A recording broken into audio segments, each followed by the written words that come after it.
உங்க சோத்துல உப்பு இருக்குதா மிஸ்டர் விஜய் அப்படின்னு தான் இன்னைக்கு எனக்கு கேட்க தோன்றுகிறது.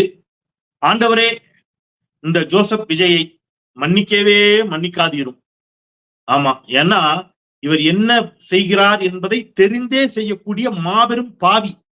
இந்த விஜயை நீர் மன்னிக்காதீரும் அப்படின்னு சொல்லிட்டு இன்னைக்கு வீடியோக்குள்ள போறேன். உங்களுக்கு இதை கேட்கும் போதே கொஞ்சம் கஷ்டமா சங்கடமா இருக்கும். ஏன் சார் இப்படி? கிறிஸ்துமஸ் தினத்தன்று இல்லையா? எல்லா பாவங்களையும் மன்னிப்பதற்காகவே பிறந்தவர் இயேசுபிரான். அவருடைய பிறந்த நாளை கிறிஸ்துமஸ் தினத்தன்று உலகமெல்லாம் உற்சாகமாக கிறிஸ்துமஸை கொண்டாடி கொண்டிருக்கின்ற பொழுது நீங்க ஓப்பனிங்கே இப்படி சொல்றீங்களே அப்படின்னு கேட்டா எனக்கு ரொம்ப வருத்தமா இருக்கு. அனைவருக்கும் இனிய கிறிஸ்துமஸ் நல்வாழ்த்துக்கள் அப்படின்னு அப்படி சொல்லி ஆரம்பிக்கணும் தான் எனக்கு மனசு தோணுது. ஆனா இந்த இந்தியாவில், நம்முடைய தேசத்தில், நம்ம நாட்டுல, வட இந்தியா முழுவதும் கிறிஸ்துமஸ் தின கொண்டாட்டங்கள் தடுத்து நிறுத்தப்பட்டிருக்கின்றன. வட இந்தியாவின் பெரும்பான்மையான மாநிலங்களில் கிறிஸ்துமஸ் ஜப கூட்டங்களுக்குள் புகுந்து மத வெறி கூட்டம் அந்த என்ன சொல்றது, அந்த பிரேயரே அடிச்சு உடச்சி நிப்பாட்டி இருக்கிறாங்க. கிறிஸ்துமஸுக்கு விற்கப்படும் ஸ்டார்ஸ், அந்த குழந்தைகள் ஆசையாக வாங்கக்கூடிய கிறிஸ்துமஸ் தாத்தா, அந்த மாதிரி அந்த பொருளை விற்கிறவங்க எல்லாம் முடிச்சு அடிச்சிருக்கிறாங்க. கிறிஸ்தவ தேவாலயங்களின் மீது, கிறிஸ்தவர்களின் மீது, ஜப கூட்டங்களின் மீது கடும் தாக்குதல் நடந்திருக்கிறது. வட இந்தியாவில தானே சார் வந்துட்டான், நமக்கு பக்கத்துல வந்துட்டான். கேரளாவில் இன்றைக்கு கேரள முதலமைச்சர் பினராயி விஜயன் வருத்தத்தோடு சொல்கிறார், கேரளாவில் சில பள்ளிக்கூடங்களில் நடைபெறுவதாக திட்டமிடப்பட்டிருந்த கிறிஸ்துமஸ் தின ஆராதனைகள் RSS அந்த மதவாத கூட்டத்திற்கு அஞ்சி அவை ஒத்திவைக்கப்பட்டிருக்கின்றன. அது என்ன பண்ணியிருக்காங்க, ரத்து செய்யப்பட்டிருக்கின்றன அப்படிங்கிறதை சொல்லிவிட்டு கேரளாவில் இது நடக்கிறது என்பதை எனக்கு ரொம்ப மனம் வேதனையாக இருக்கிறது என்று சொல்கிறார் பினராயி விஜயன். இப்ப சொல்லுங்க, நான் இன்னைக்கு இந்த வீடியோ எப்படி ஆரம்பிக்கணும்? ஃபார்மலா, வாவ் சூப்பர், கிறிஸ்துமஸ் தின கொண்டாட்டம், அனைவருக்கும் இனிய கிறிஸ்துமஸ் நல்வாழ்த்துக்கள், இந்த நல்ல நாளிலே நாம் எல்லோரும் மகிழ்ச்சியாக உற்சாகமாக, அப்படித்தான் பேசணுமா? அப்படிதான் பேசணுமான்னு? அவன் நம்ம சகோதரன் இல்லையா? அப்போ இந்தியாவில் மத வெறி தாண்டவமாடி கொண்டிருக்கிறது. இதுவரை இஸ்லாமியர்கள் மீது கொலைவெறி தாக்குதல் நடத்திய கூட்டம் இதோ இப்பொழுது கிறிஸ்தவர்களை ஏற்கனவே ஆரம்பிச்சிட்டாங்க. மணிப்பூர்ல ஆரம்பிச்சிட்டாங்க, கடந்த சில ஆண்டுகளாகவே இருக்கிறது. ஒடிசா பாஜக ஆட்சியை பிடித்தது ஒடிசால. இந்த முறை ஒடிசா முழுவதும் கிறிஸ்துமஸ் தின கொண்டாட்டங்களுக்கு எதிராக பெரும் கலவரத்தை செய்திருக்கிறது இந்த மதவாத கூட்டம்.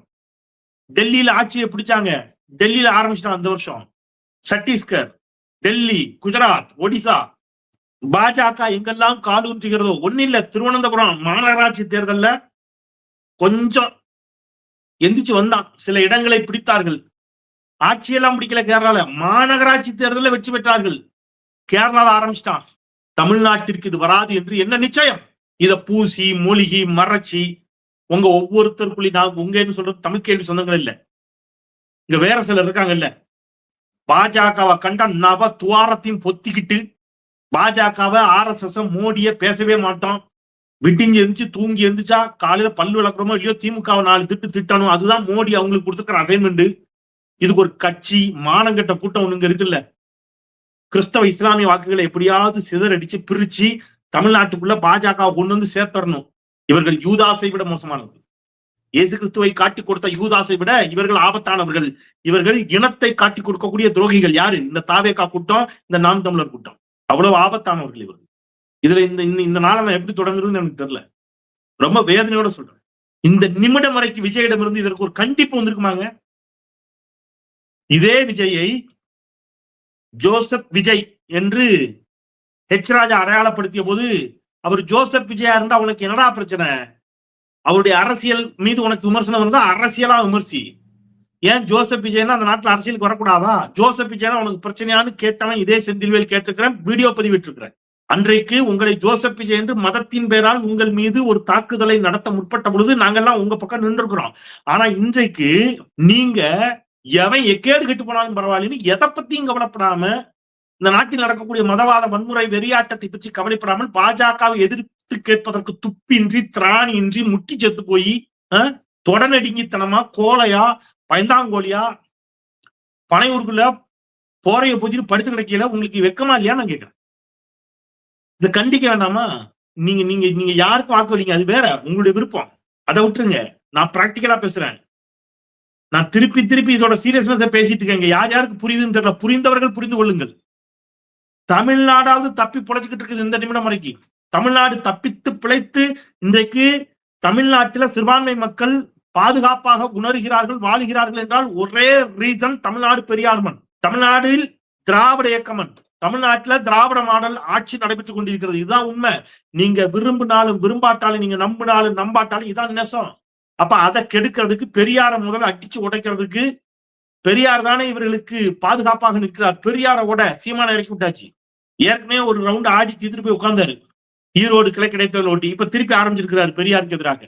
சிறுபான்மை சமூக மக்களை வைத்தே பெரியாரை இழித்தும் பிழித்தும் பேச வைத்து அழகு பார்க்கிறார். ஒரு பக்கம் சீமான் பிராமண கடப்பாறையை கொண்டு பெரியார உடை தெரிவாராம். இதுதான் தமிழ் தேசியமா? வெக்கமா இல்லையான்னு கேட்கிறேன். இது தமிழ் தேசியமா? மணியரசன் ஐயாட்ட போய் கேட்க சொல்லுங்க. ஆமா, பிராமண கடப்பாறையை வச்சு பெரியார உடைக்கிறதுல தமிழ் தேசியத்துக்கு உடன்பாடான்னு ஐயா மணியரசன் கேட்க சொல்லுங்க. பார்ப்பனியம் அப்படிங்கிறத ஏற்றுக்கொள்கிறாரான்னு கேளுங்க. உங்களுடைய முன்னேற்றியர்கள் பார்ப்பனியத்தை ஏற்றுக்கொண்டு பார்ப்பனியத்தின் துணையோடு திராவிடத்தை வீழ்த்துவதுதான் தமிழ் தேசியமானு போய் கேளுங்க திரு சீமான். ஏன் நீங்களே என்ன பேசுனீங்க? திமுகவுக்கும் எங்களுக்கும் நடப்பது, திராவிடத்திற்கும் எங்களுக்கும் நடப்பது பங்காளி சண்டை. இதுல பார்ப்பனியம் உள்ள வந்தால், RSS உள்ள வந்தா, ஆரியம் உள்ள வந்தா உடையும் உன் மண்டை அப்படிலாம் சொன்னீங்கல்ல. சண்டை மண்டை எதுகை முனையில பேசுனீங்க, ஞாபகம் இருக்கா திரு சீமான்? இப்ப எப்படி? அப்ப பார்ப்பனியத்தோடு கூட கைகோர்க்க தயார், சனாதனத்தை ஏற்றுக்கொள்ள தயார், வர்ணாசிரம தர்மத்தை ஏற்றுக்கொள்ள தயார், ஏற்றத்தாழ்வுகளை ஏற்றுக்கொள்ள தயார்.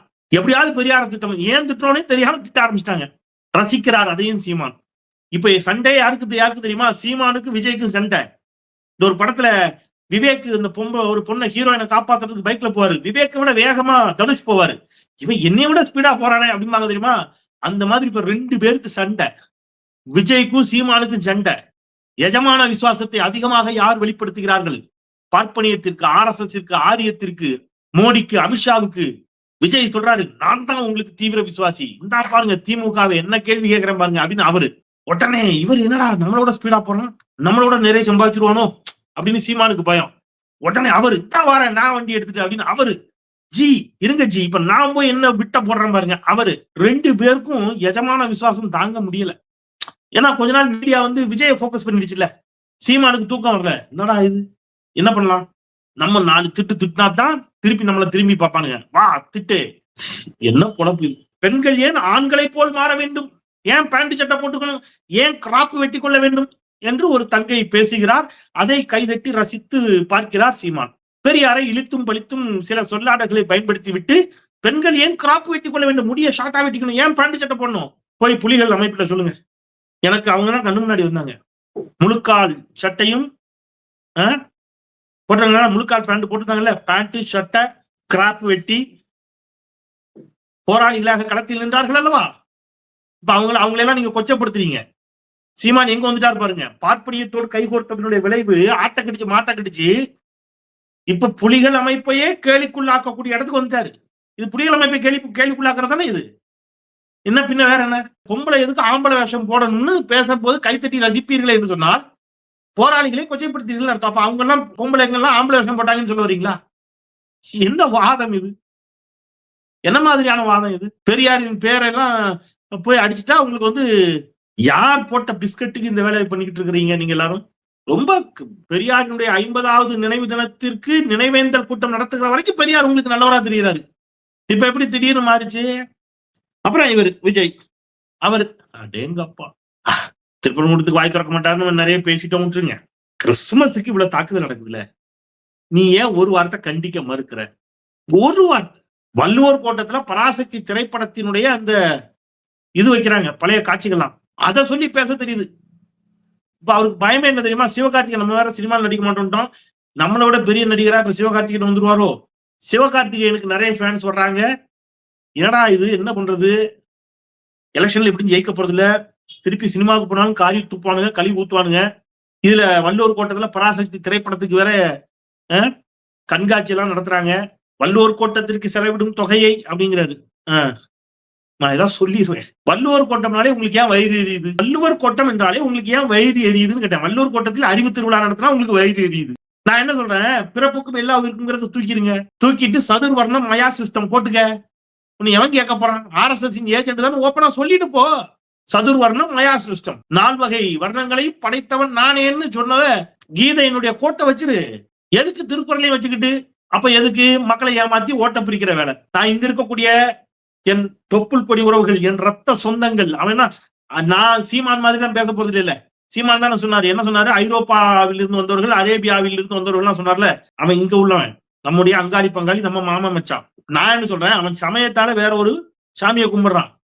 ஒரே வீட்டுக்குள்ள அக்கா கிறிஸ்டினா இருக்கும், அண்ணன் இந்துவா இருப்பான், ஒருத்தன் நாத்திகனா இருப்பான். ஏன் பல வீடுகள்ல முஸ்லீமா மாற்றவங்க இருக்கிறாங்க இல்லையா? எப்படி எல்லாம் சொந்தக்காரன் தானே. இப்ப நாளைக்கு அவனையும் வந்து இங்க அடிப்பான், தேவாலயத்துக்குள்ள பூந்து அடிப்பான். எப்ப பாஜக இங்க கொஞ்சம் கால் உண்டுச்சுன்னா, ரொம்ப இல்ல கொஞ்சம் கால் உண்டுச்சுன்னா ஆரம்பிச்சுட்டான் திருப்பரங்குன்றத்துல. நான் சிறுபான்மை சமூக மக்களை அச்சுறுத்துவதாகவோ பயமுறுத்துவதாகவோ தயவு செய்து நினைத்து விடாதீர்கள். கண்ணீரோட சொல்றேன். வட இந்தியால பார்த்தோம், மறந்துடாதீங்க.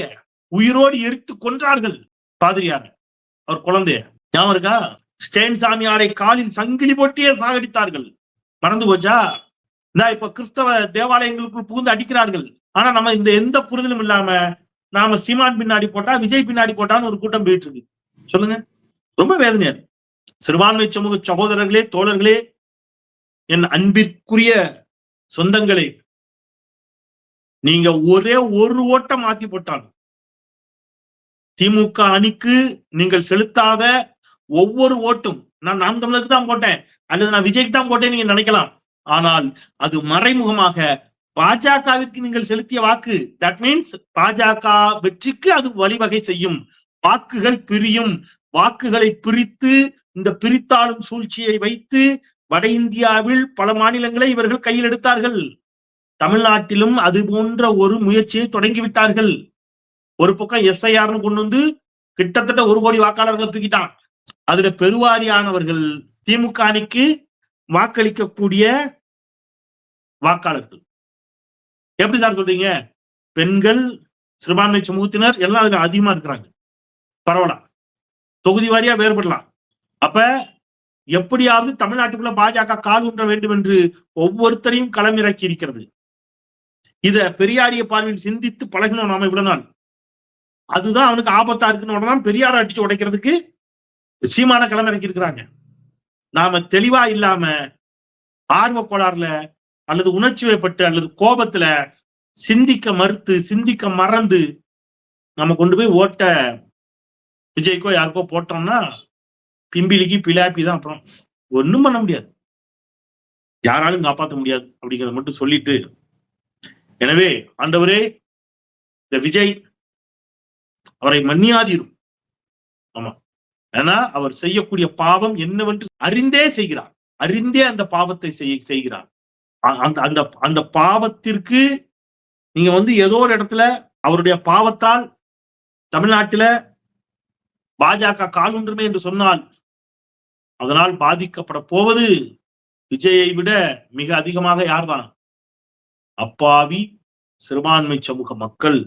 இந்த கிறிஸ்துமஸ் நாளில் நான் உங்களுக்கு ஏதேனும் ஒரு வேண்டுகோளை வைக்கணும், செய்தியை சொல்லணும்னா நான் ஒண்ணு மட்டும் சொல்லிக்கிறேன். சுட்டி காட்டுவதற்கு ஒரு குறை கூட இல்லாத ஆட்சி இந்த ஆட்சி என்று சொன்னால் முதலமைச்சரே நம்ப மாட்டார். நான் பலமுறை சொல்லியிருக்கிறேன். போதாமைகள், நிறை குறைகள் எல்லா ஆட்சியிலும் இருக்கும், இந்த ஆட்சியிலும் இருக்கிறது. ஆனால் ஒருபோதும் இந்த ஆட்சி, இந்த அரசு, திமுக கனவில் கூட, நாட் ஒன்லி திமுக அணியில் இருக்கக்கூடிய விசிக, கம்யூனிஸ்ட், காங்கிரஸ், மதிமுக, தமிழக வாழ்வுரிமை கட்சி, மனிதநேய மக்கள் கட்சி, IUML, இன்னும் பிற தோழர்களை சேர்த்துக்கங்க, ஆதி தமிழர்கள் எல்லாரையும் சேர்த்துக்கங்க. தோழர்கள் யாரும் கனவில் கூட சிறுபான்மை சமூக மக்களுக்கு எதிராக சிந்திக்க மாட்டார்கள், சிந்திக்க தெரியாது. எனவே அவர்கள் இந்த மண்ணில் மீண்டும் ஆட்சிக்கு வர வேண்டும், இந்தியா கூட்டணி ஆட்சிக்கு வர வேண்டும் என்பதை இந்த கிறிஸ்துமஸ் நாளில் தமிழ்நாட்டில் திராவிட முன்னேற்ற கழகம் மீண்டும் ஆட்சிக்கு வர வேண்டும் அப்படிங்கிறத இந்த கிறிஸ்துமஸ் நாளில் நீங்கள் ஒவ்வொருவரும் ஒரு உறுதியாக, என்ன சொல்றது, ஒரு உறுதிமொழி போல் எடுத்துக்கொள்ளுங்கள். அந்த உறுதிமொழி வாக்கு தத்தம் மாதிரி வச்சுக்கோங்க.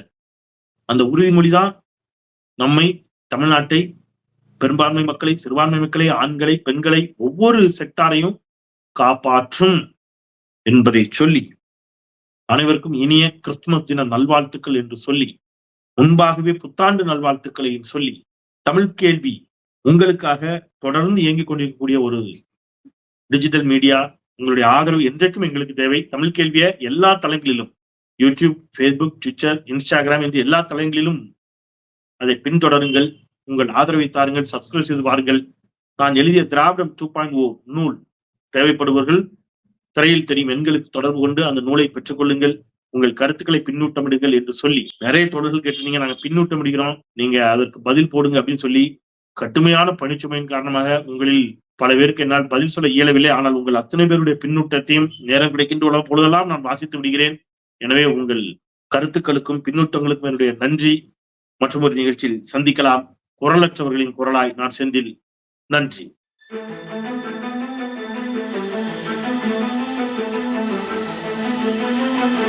Thank you.